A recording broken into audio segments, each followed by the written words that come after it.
La Biblia es un libro de misterios insondables, lleno de pasajes que desafían nuestra lógica y ponen a prueba nuestra fe. Desde el Génesis hasta el Apocalipsis, encontramos relatos que nos hacen cuestionar nuestra comprensión de Dios y su justicia. ¿Por qué permitió que su pueblo fuera atacado por serpientes venenosas en el desierto? ¿Cómo es posible que un apóstol haya entregado a un hombre a Satanás para la destrucción de su carne? ¿Por qué Dios mismo envió un espíritu maligno para atormentar al rey Saúl? Estas preguntas han desconcertado a creyentes y estudiosos por siglos. Dios es amor, pero también es justicia. Él bendice, pero también disciplina. Protege, pero permite la corrección cuando es necesaria. Muchos intentan crear una imagen de Dios basada en su propia percepción, ignorando que sus caminos son más altos que los nuestros. Como lo declaró el profeta Isaías: yo formo la luz y creo las tinieblas, hago la paz y creo la calamidad. Yo, el Señor, hago todas estas cosas. La Biblia no esconde el hecho de que Dios gobierna sobre todas las cosas, incluso sobre aquellas que parecen contradecir nuestra noción de bondad. A lo largo de los siglos, teólogos y estudiosos han tratado de comprender estos pasajes difíciles, pero la verdadera respuesta no radica solo en el conocimiento humano, sino en la revelación del Espíritu Santo. Como Jesús advirtió: erráis, no conociendo las Escrituras ni el poder de Dios. El problema no es la falta de respuestas, sino la falta de disposición para entenderlas. La Biblia no fue escrita para ser superficial. Cada juicio lleva un propósito, cada acto de disciplina es, en el fondo, una expresión de la gracia de Dios. Y si estamos dispuestos a profundizar en estos misterios, descubriremos que cada uno de ellos nos revela más sobre el carácter divino. Hoy exploraremos algunos de los pasajes más desconcertantes de la Biblia, aquellos que han sido motivo de controversia y que han hecho que muchos cuestionen la justicia divina. Si estás listo para abrir tu mente y tu corazón a la verdad de Dios, acompáñanos en esta profunda exploración de los misterios de la Biblia. Uno de los pasajes más impactantes del Nuevo Testamento es la orden de Pablo a la iglesia de Corinto: entreguen a este hombre a Satanás para la destrucción de su carne, a fin de que su espíritu sea salvo en el día del Señor. A primera vista, esta declaración parece severa e incluso aterradora. ¿Cómo es posible que un apóstol guiado por el Espíritu Santo dé una orden tan drástica? Para comprender este evento, debemos analizar el contexto. En la iglesia de Corinto había un hombre que mantenía relaciones ilícitas con su propia madrastra, un pecado tan grave que ni siquiera los paganos lo toleraban. Sin embargo, en lugar de corregirlo, la comunidad cristiana lo aceptaba con indiferencia. Pablo, al enterarse de la situación, reaccionó con firmeza. Su preocupación no era solo el pecado del individuo, sino el impacto que éste podía tener en toda la congregación. Como el fermento que leuda toda la masa, un pecado tolerado se expande y corrompe el testimonio de la iglesia. Pero, ¿qué significa realmente entregar a alguien a Satanás? No se trata de un castigo sin propósito, sino de una disciplina espiritual. La exclusión de la comunidad cristiana significaba que este hombre quedaría fuera de la protección y la intercesión de los santos, expuesto a las consecuencias de su pecado. Sin embargo, el objetivo final no era su condenación, sino su restauración. La carne sufriría, pero el espíritu tendría la oportunidad de arrepentirse y ser salvo. Este principio ya había sido demostrado en la Biblia. En el libro de Job, Satanás recibe permiso para tocar la vida del siervo de Dios, pero con límites establecidos por el propio Señor. Dios permitió la prueba de Job, pero nunca permitió que su alma fuera destruida. La disciplina dentro de la iglesia siempre ha sido un tema difícil. Muchos consideran cualquier corrección como algo severo o innecesario. Sin embargo, la Biblia enseña que Dios disciplina a quienes ama. Jesús mismo dijo que si un hermano persiste en el pecado después de múltiples advertencias, debe ser tratado como un gentil y un publicano, es decir, como alguien fuera del pueblo de Dios. Este episodio también está relacionado con el concepto de juicio correctivo en el Antiguo Testamento. Dios muchas veces permitió que Israel cayera en manos de naciones paganas para que, a través del sufrimiento, se arrepintieran y regresaran a su pacto con Él. El exilio en Babilonia, por ejemplo, fue consecuencia de la idolatría persistente del pueblo, pero al final, muchos volvieron a la fe verdadera. A lo largo de los siglos, este pasaje de Corintios ha sido interpretado de diversas maneras. Algunos creen que se trata de una condenación definitiva, pero la propia carta de Pablo indica lo contrario. Más tarde, en su segunda carta a los Corintios, menciona que este hombre se había arrepentido y que ahora debía ser restaurado, para que no fuera consumido por la tristeza. Este principio es aplicable incluso en nuestros días. Muchas veces, Dios permite que alguien sufra las consecuencias naturales de sus elecciones, para que pueda ver la realidad espiritual. Cuando la misericordia es rechazada y la advertencia ignorada, el sufrimiento se convierte en la única forma de hacer que una persona regrese al camino de la salvación. Así, la orden de Pablo no era un acto de condenación, sino una estrategia para que el pecador despertara y se arrepintiera. Su espíritu tenía una oportunidad de ser salvado, tal como el hijo pródigo que solo entendió el valor de la casa de su padre cuando se vio en la miseria. Otro de los eventos más enigmáticos del Antiguo Testamento es el momento en que Dios envió serpientes venenosas para atacar a su propio pueblo en el desierto. Este pasaje nos obliga a hacernos una pregunta inquietante: ¿por qué un Dios de amor permitiría que sus propios elegidos fueran afligidos de esta manera? Este episodio ocurre durante la travesía de Israel por el desierto. Dios los sostenía diariamente con maná, su provisión celestial, y los protegía con su presencia. Sin embargo, el pueblo comenzó a murmurar contra Dios y contra Moisés, diciendo: ¿por qué nos sacaste de Egipto para que muramos en este desierto? No hay pan ni agua, y nuestra alma aborrece este alimento miserable. A primera vista, esta queja podría parecer inofensiva, pero en realidad revelaba un problema más profundo: un corazón endurecido y desagradecido. El mismo pueblo que había sido liberado milagrosamente de la esclavitud ahora despreciaba la provisión divina y dudaba de su fidelidad. Entonces, Dios permitió que serpientes venenosas los atacaran, causando la muerte de muchos israelitas. En medio del sufrimiento, el pueblo reconoció su pecado y pidió a Moisés que intercediera por ellos. Pero lo más sorprendente es la respuesta de Dios.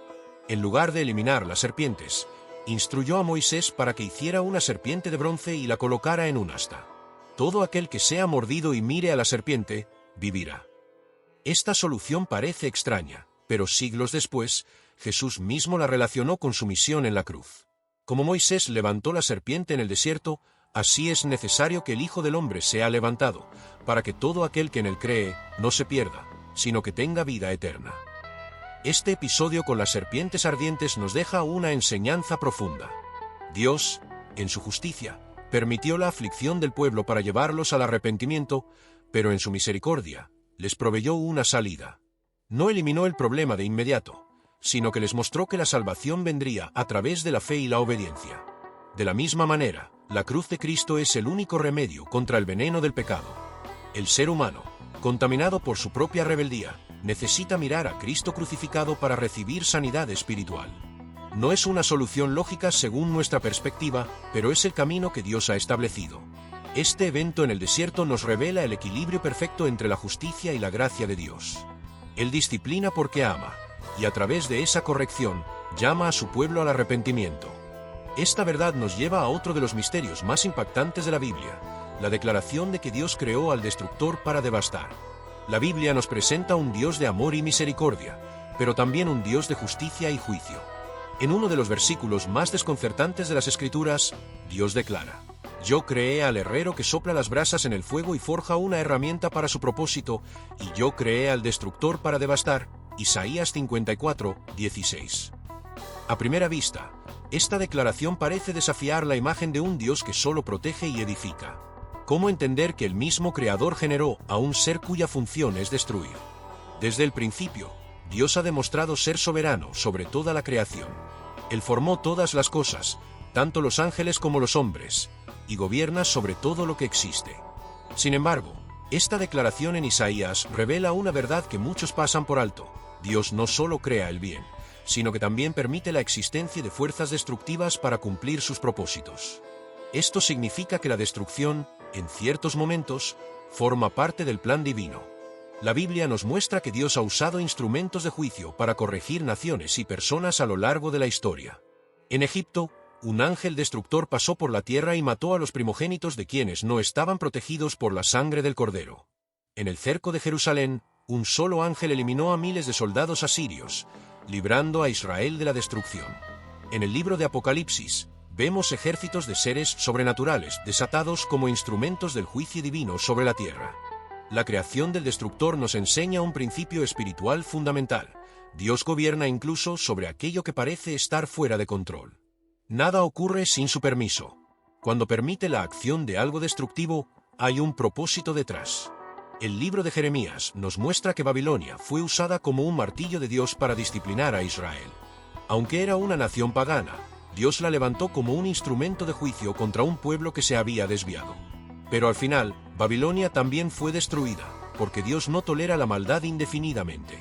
Este principio nos ayuda a entender que Dios no es pasivo ante la maldad, sino que la usa dentro de los límites de su voluntad para cumplir propósitos específicos. Este entendimiento nos lleva a otro evento misterioso de la Biblia: el juicio de Dios sobre los jóvenes que se burlaron del profeta Eliseo. Uno de los eventos más inquietantes del Antiguo Testamento es la historia en la que 42 jóvenes se burlan del profeta Eliseo y son atacados por 2 osos. A primera vista, este castigo parece exagerado. ¿Cómo comprender esta historia? Este evento ocurre poco después de que Eliseo asumiera el papel de profeta principal de Israel, tras la ascensión de Elías al cielo. En ese momento, su autoridad espiritual estaba siendo establecida. Sin embargo, cuando Eliseo pasa por la ciudad de Betel, un grupo de jóvenes sale a su encuentro y comienza a burlarse de él, diciendo: «Sube, calvo. Sube, calvo». Aunque estas palabras pueden parecer solo una broma, su significado era más profundo. Al decir «sube», estos jóvenes estaban ridiculizando el hecho de que Elías había sido llevado al cielo, y con ello, cuestionaban la autoridad de Eliseo como profeta de Dios. El término jóvenes en la Biblia no se refiere a niños pequeños, sino a jóvenes adultos que ya tenían entendimiento de sus acciones. Representaban la mentalidad rebelde e idólatra de Betel, una ciudad que había rechazado la adoración a Dios y promovido la idolatría. Eliseo, al ver esta afrenta, pronunció una maldición en el nombre del Señor, y 2 osos salieron del bosque y mataron a 42 de ellos. Este evento nos muestra la seriedad de desafiar la autoridad de Dios. La burla contra Eliseo no era simplemente un acto de irrespeto, sino un ataque a la voz de Dios. En la Biblia, vemos que cuando los profetas eran rechazados, Dios lo tomaba como un rechazo directo hacia él mismo. Este principio se repite a lo largo de la historia bíblica. Coré y su grupo desafiaron a Moisés y fueron tragados por la tierra. Los hijos de Aarón ofrecieron fuego extraño y fueron consumidos por el fuego de Dios. El juicio sobre los jóvenes burladores no fue una reacción desproporcionada, sino una advertencia para toda la nación. Representaban una generación rebelde que había despreciado la santidad de Dios, y su destino fue una señal del juicio que vendría sobre Israel si continuaban en su idolatría. Otro de los misterios más perturbadores de la Biblia es la afirmación de que el Espíritu del Señor se apartó de Saúl y un espíritu maligno enviado por Dios lo atormentaba. ¿Cómo es posible que un Dios santo y justo envíe un espíritu maligno para atormentar a alguien? Saúl fue elegido por Dios para gobernar Israel, pero su desobediencia lo llevó a perder el favor divino. En un acto de rebeldía, decidió no obedecer completamente las órdenes de Dios y ofreció sacrificios que no le correspondían.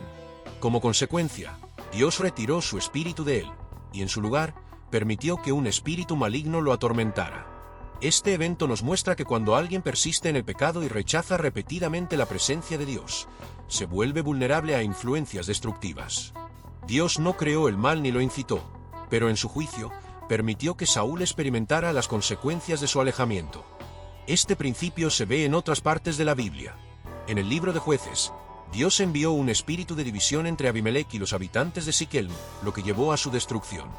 En el libro de Reyes, un espíritu de mentira fue enviado para engañar a Acab y llevarlo a la muerte. Dios no es el autor del mal, pero sí es soberano sobre todas las cosas. Cuando alguien rechaza su presencia, el vacío que deja puede ser llenado por la oscuridad. Los misterios de la Biblia nos muestran que Dios no actúa sin propósito. Cada evento registrado en las Escrituras tiene una lección eterna. Lo que parece inexplicable revela que sus pensamientos son más altos que los nuestros y que sus caminos van más allá de nuestra comprensión. La mayor prueba de esto es la cruz. La aparente derrota de Cristo fue en realidad la mayor victoria de Dios. La justicia y la misericordia se encontraron en ese sacrificio, y gracias a él, tenemos acceso a la vida eterna. Hoy, Dios sigue llamando a su pueblo. ¿Responderás a su voz? Si deseas aceptar a Cristo, escribe en los comentarios: «Te acepto, Señor Jesús». Y si ya le perteneces, reafirma tu fe escribiendo «Amén». Que el Espíritu Santo nos guíe en la búsqueda de la verdad, y que nuestra fe se fortalezca, incluso cuando no entendamos todos los caminos de Dios. Hasta la próxima.